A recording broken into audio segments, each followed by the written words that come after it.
Blood Donors Day was observed in Shillong today. This year, the day is being celebrated with the theme Give Blood, Give Plasma, Share Life, Share Often. Speaking on the occasion, Secretary of the Health Department Ram Kumar S. stressed on the need for people to come forward and voluntarily donate blood, as it would help in saving the lives of many people.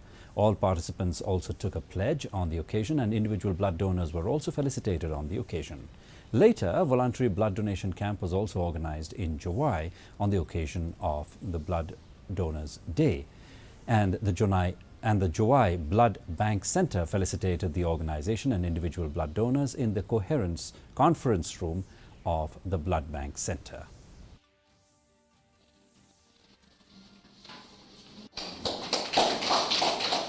When the world tries to find more and more reasons to be separate oneself from another, saying that you are from here, I am from there, I like this food, you like that food, I dress like this, you dress like this, I am from a different caste, your race, religion, and etc.